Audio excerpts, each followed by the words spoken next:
लुपिजाइम plus, इसका pro body formula आपके digestive system को नेचुरली बैलेंस करने में मदद करता है। लुपिजाइम प्लस, आपका पाचन रहे इन कंट्रोल।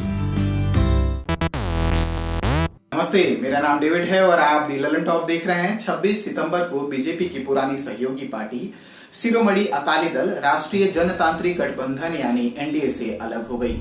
पार्टी प्रमुख सुखबीर सिंह बादल ने इसका ऐलान किया। अकाली दल 3 कृषि बिलों का विरोध कर रहा है। चंडीगढ़ में पार्टी मुख्यालय में 3 घंटे की मीटिंग के बाद सुखबीर सिंह बादल ने कहा कि हम एनडीए का हिस्सा नहीं रह सकते क्योंकि केंद्र सरकार एमएसपी बचाए रखने की विधायी गारंटी न देने पर अड़ी हुई है। 9 दिन पहले ही अकाली दल केंद्र सरकार से अलग हुआ था, जब हरसिमरत कौर बादल ने केंद्रीय मंत्री पद से इस्तीफा दे दिया था। 25 सितंबर को किसानों की तरफ से बुलाए गए भारत बंद के दौरान सुखबीर बादल और हरसिमरत कौर बादल ट्रैक्टर मार्च चक्का जाम में शामिल हुए थे। सुखबीर बादल ने कहा कि 1 अक्टूबर को हमारी पार्टी तख्त दमदमा साहिब, अकाल तख्त और तख्त केशगढ़ साहिब से चंडीगढ़ की ओर किसान मार्च शुरू करेगी।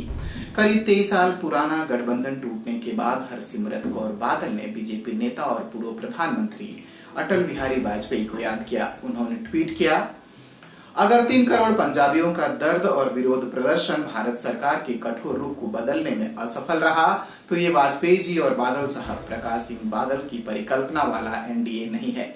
एक गठबंधन जो अपने सबसे पुराने सहयोगी की नहीं सुनता और देश के अन्नदाताओं की मांग पर आंखें मूंद लेता है, वो पंजाब के हित में नहीं है।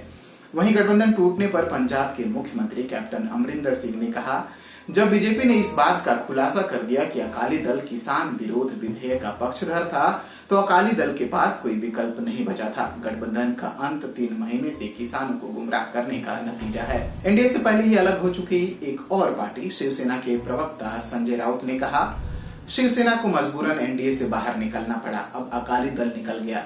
एनडीए को नए साथी मिल गए हैं, मैं उनको शुभकामनाएं देता हूं। जिस गठबंधन में शिवसेना और अकाली दल नहीं है, मैं उसको एनडीए मानता नहीं हूं। दिल्ली विधानसभा चुनाव और हरियाणा में हुए विधानसभा चुनाव के दौरान भी अकाली दल और बीजेपी के बीच उठापटक दिखी। हरियाणा में अकाली दल ने बीजेपी की बजाय इनेलो के साथ गठबंधन में चुनाव लड़ा था। पंजाब में 2017 के विधानसभा चुनाव में 117 सीटों में से अकाली दल 15 तो बीजेपी 3 सीटों पर सिमट गई। बीजेपी ने तब आधी सीटों पर चुनाव लड़ने की मांग की थी, जिसे अकाली दल ने नहीं माना। 2019 के लोकसभा चुनाव में पंजाब की 13 में से 10 सीटों पर लड़े अकाली दल ने 2 सीटें जीती तो बीजेपी ने 3 में से 2 सीटों पर जीत दर्ज की। पंजाब में मार्च 2022 में विधानसभा चुनाव है। माना जा रहा है कि अकाली दल किसानों का वोट बैंक खोना नहीं चाहता। कहा गया कि हरसिमरत कौर बादल के इस्तीफे के बाद भी किसानों में साफ संदेश नहीं जा पाया तो अकाली दल एनडीए से अलग हो गया। शिवसेना और तेलुगु देशम पार्टी के बाद अकाली दल बीजेपी का तीसरा बड़ा सहयोगी दल है जो एनडीए से अलग हुआ है। ये जानकारी आप तक लेकर आए थे हमारे साथी निशांत। अगर इस वीडियो को आप YouTube पर देख रहे हैं तो हमारे चैनल को सब्सक्राइब करिए, Facebook पर देख रहे हैं तो हमारे पेज को लाइक करिए और अब तक आपने हमारा ऐप डाउनलोड नहीं किया है तो डाउनलोड करिए। Thank you. Facebook पर क्या फैला, ट्विटर पर कौन हुआ ट्रोल, YouTube की ट्रेंडिंग से लेकर इंस्टा के सब झोल, सोशल मीडिया की हर उठापटक एक जगह। सोशल लिस्ट सोमवार से शुक्रवार रात 10 बजे दी ललन टॉप पर।